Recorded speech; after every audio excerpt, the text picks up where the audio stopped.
We once again, it's Melle Mel, the professor. We in the laboratory again with Kev Mack videos. Giving a little shout out to my homie Gangster, aka Baby Gangster G, Mr. Frederick James Stays. He got his book out, Broken Trust. We just want to give a little shout out to that, and y'all go cop that. It's a good read. Also, I'd like to give a shout out to the New York tenors. They out there doing their thing, Young Deers, Benzine, and we wanted to just give a little pay a little homage to them as well. Man. Raymond was the truest leader. I mean, he was the man, and he'll tell him in a heartbeat. I send my baby Crips after you. He ain't sending the Crips. He's sending the baby Crips. And we was his brainchild. We was his warriors. He's sending 14, 15-year-olds after you. You done. And everybody knew that. You know, Raymond loved us. He loved them babies.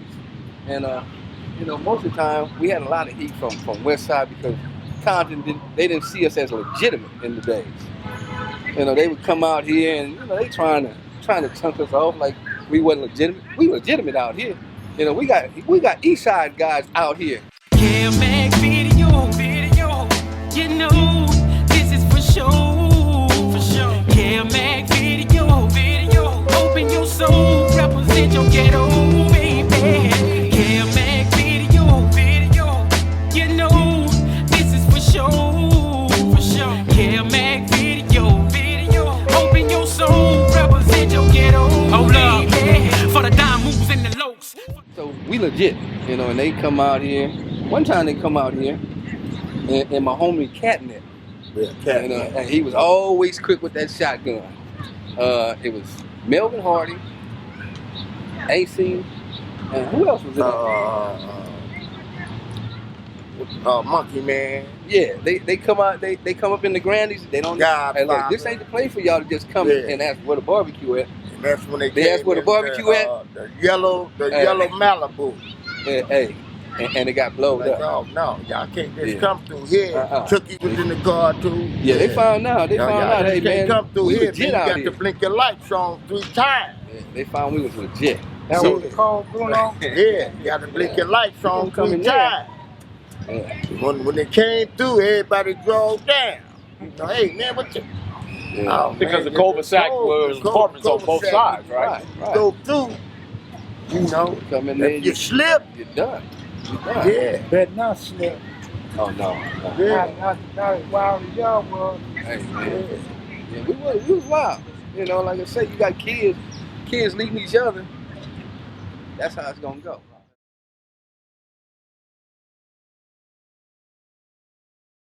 Yeah, Mack Thomas, he came over there and hooked that Grandees up, Blue Hill and all the other Crips around that area. And shit, he made Compton Crips what it is. Me and Melvin met. We met Neen, we met Frosty, and Michael Redman. Yeah. Red Dog. And that just began that bond for the Grandees, you know. Yeah, Bam. Yeah, but basically it was Catnip. just, you know, Catnip came, but our original meeting when we first got here to Compton is Frosty, Neen, Redman. You know, and then was the guy that What about Salty? Salty came after too.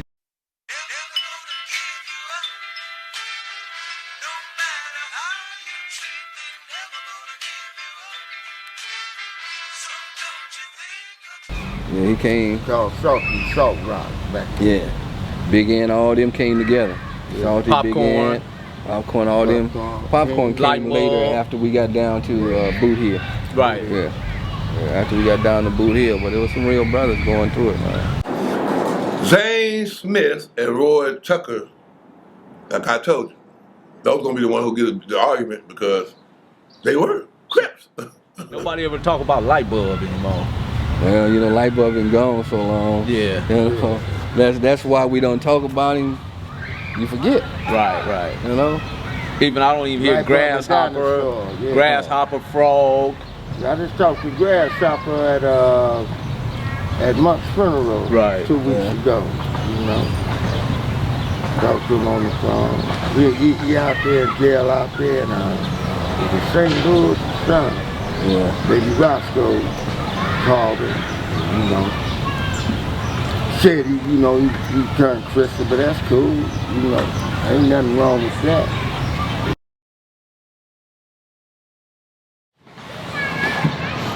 So tell me something about King Neen, man. He's one of the founders over there. Yeah, King Neen was one. Well, he was older than you or same? No, King Neen younger than me. Younger than you. Yeah, he younger than me. Kenneth Gibson. Kenneth Gibson, that's him. Yeah. He is like a playboy. He always, that's how he pretty much, he was a Crip playboy. That's what he was. And he had that kind of suave. He was very smart. Came from a very well educated family. Like a lot of us, like people would say that we must have been from broken homes. Most of us wasn't from no broken homes. We had two parents in our family.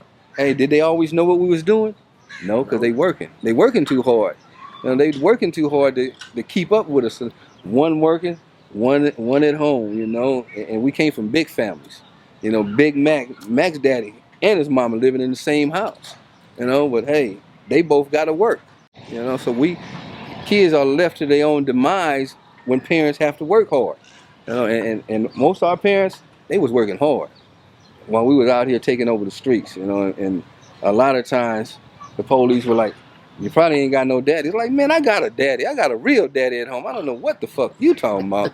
But yeah, they had a misconception that this is what it was. We doing this because we don't got no parents. We doing this because this is what we love doing. I know that my homies got love for me. I can even think about the time Houncho was when the Compton PD didn't really take it serious because they were sick in the park patrol on it. Remember that? And the park patrol was jumping out, and then once they realized that this thing was a lot bigger than what the park control can produce or handle, then that's when everything else, as far as law enforcement, came into play and tried to. Truthfully, we was too big for Compton holders. Right. Truthfully. Well, when you got Red Dog going up there and talking to him like, like station. Come up in there one more time, man. We get ready to whoop. These are things I remember that's factual that you can go back and and find. Real shit. Man. And then some of the bigger times was like when Compton High and Dominguez or Compton High and Centennial played, and then everybody wind up in one big old place, and then everybody leave there and go just like the party that happened on the Butas when Tam, when whatever happened to him, I don't know, but that was just another situation that just went bad, Yeah, but as far as Neen was a good dude, and him and Frosty was like they were sidekicks. They were sidekicks always, and Neen had a part in the leadership, because he was there from the beginning, and like I said, he was very educated. He looked older than anybody. All the baby Crips and all this shit. Yeah, because he had a beard already. So yeah. Now we all got beards, but at that time, he was very, and he could throw down. Because we tested each other. That's how we knew we could stay with each other, because we tested each other. We gonna test each other. We gonna And when we test you, you gotta respond to the test. I remember one time, Neen, Mack had some dudes go up to Neen and say, "Yeah, blood here, nigga." Neen don't respond to it, cause he like, okay, these homies, I know this ain't nothing. Hey, Mack say, y'all go get that nigga right now, dust that nigga off, cause Mack was saying, nigga, I don't care who it is. When they come up to you and they say this to you, this your enemy. Yeah. Even if he your brother, he your enemy. And you need to do, and this is the kind of leadership that we had back then. He would tell us, he taught us word for word. He taught the homies how to do this, man. Yeah. He taught the homies how to do this. And that's why I reflect so much on him, because he was our leader. He was our leader here. And he was the leader east side. With a lot of times, like I say, Raymond was in jail. So you had Mack. Mack just showed him that responsibility. Everybody loved to see his little ass come around. He was a people person. He was a people person, man. He was that he was. he was like a suburbanite, you know. I mean, his father was a good man, you know. His little brother was a good man. He came from a good family, you know, because we used to sneak up to was that Maverick Flats? Was that Maverick Flats? The sister she used to sing in a group. What was it? Love Machine. I think she was part of the Love Machine. And we sneak up there, and he said, "Oh, don't y'all be looking at my sister, homie." You know. And he was a good dude, man. He was perfect, you know. I don't even know if somebody say he's not alive anymore. Nah, he died. Nah, and when you think about Neen, when you know, they used to stay right around the corner. Right. Neen, when Neen got on, and nobody knew what was going on, but Neen came around and, you know, he was like, "Man, what y'all doing?" Stay in the channel. Yeah, right around the corner. We ain't doing nothing. Y'all trying to get some money, and what? Or y'all just standing around? No, we trying to get some money, and Neen started putting everybody on, you know. Neen had that water, huh? Yeah, Neen was the man. Yeah, he had that water. Go Bodacious right there.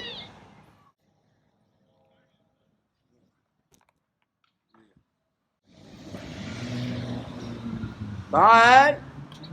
Bitter Dog. What's up, guys? Melle Mel. Hey, what's going on with you? I see you. Huh? Big head. Since y'all was living in Compton almost. Right. I just seen Wayne not too long ago in Vegas at the lowrider, you know. Right. What's going on with you, love? Oh man, you know. How you doing, man? Oh, I'm good. Good. Chilling. That's it, man. How you doing, man? Hey, all right. Bodacious. Right. Right. Yeah. It's the beginning, huh? Yes, it is. Man, we've been going for a minute, man. Right, Just sitting here right. waiting Yes, on it you. So we get the Panayers family side. Yeah, You know? because that whole side was Damu's. Yeah. At one point, you know, when the U.S. You remember when U.S. and all US that? was South Park. South Park, yeah, right, exactly. You know, they don't want that to be When I known. tell you, like that. Kev Mack, didn't I mention that? They don't want that to be known, but right. that's Let me the say truth. this: I'm not here to offend nobody, but I'm gonna tell the truth. Right. You know what I'm saying? Because from Santa Fe back towards Atlantic Drive was Bloods. Yeah. They were Damus, and because you had West Side Pyru right over here, or with Puddin, Sylvester Scott, and well, him and Tam. King Baba Louie, and all them, they hung out, you know what I'm saying? But they would start going with Cynthia Nunn behind Ludus Park. That's when Ludus Park Pyru come out. Right. But at that same time, that whole side, because Hank, Benson Jones, all them were U.S. You know what I'm saying? And all Panayers, Pyru, Kelly Park, it didn't change until Crips kind of came from L.A. when Tookie opened the boys' home on Atlantic Drive. Right. And then on Santa Fe and Pine. Right. Yeah. That's when you start seeing the switch. Because Puddin would go up and slap cats with beanies. You know, he was just a bully. Yeah. And they did a split. South Park did a split. A lot of them stayed U.S. A lot of them turned Pyru, Ludus Park. And a lot of them turned Crips. Yeah. Alan Jeff Cole. Jimmy Ellis. Jimmy Allen. Hank. Big Hank. You remember who else stayed? Ack. Anthony Atkinson. Yeah, but his brother became Crip. His brother was Southside Crip. Right.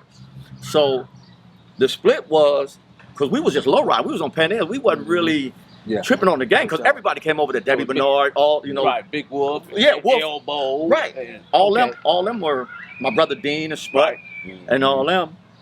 And we were just doing the car. That's when, you know, they had the Craigers and one gate, you know. They used to steal out the trash truck. You know? Now. Oh, they done made an art form out of it now. Yeah. Then, over Big Ben now. Right. Yeah. So what kind of transpired is when they did the split and Tookie and Batman and Lil Nate and all them went on Atlantic Drive and Joe Whitby and all them started coming over there.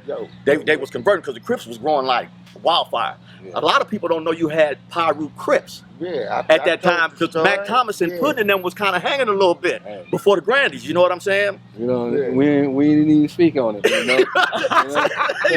So a lot of them gonna be upset about it. Well, like I said, I'm not here to offend, but it's the truth. It's the truth. Yeah, it is what it is. Pyru Street was not no Crips. And a lot of the dudes that are Crips now were Pyrus back in the day. You know, and then you even had Baba Louie was a Crip at one time. I'm the only Crip, original Crip from Pyru. You know what I'm saying? It was a mixture, so it was kind of like a runoff of the Black Panthers or something. You know, it was kind of a movement. Cats wasn't really as vicious towards each other as they are now. You know, because in Compton, it wasn't no Crip set tripping at all. No. It wasn't. Your fight game had to be way up. Well, that's how you got your reputation. Right. You know what I'm saying? Yeah, you didn't get your game off of this. It was your fight game. And well, yeah, the guns didn't come out till late 70s, yeah. you know what I'm saying, early 80s, and then the drug trade just messed everything up.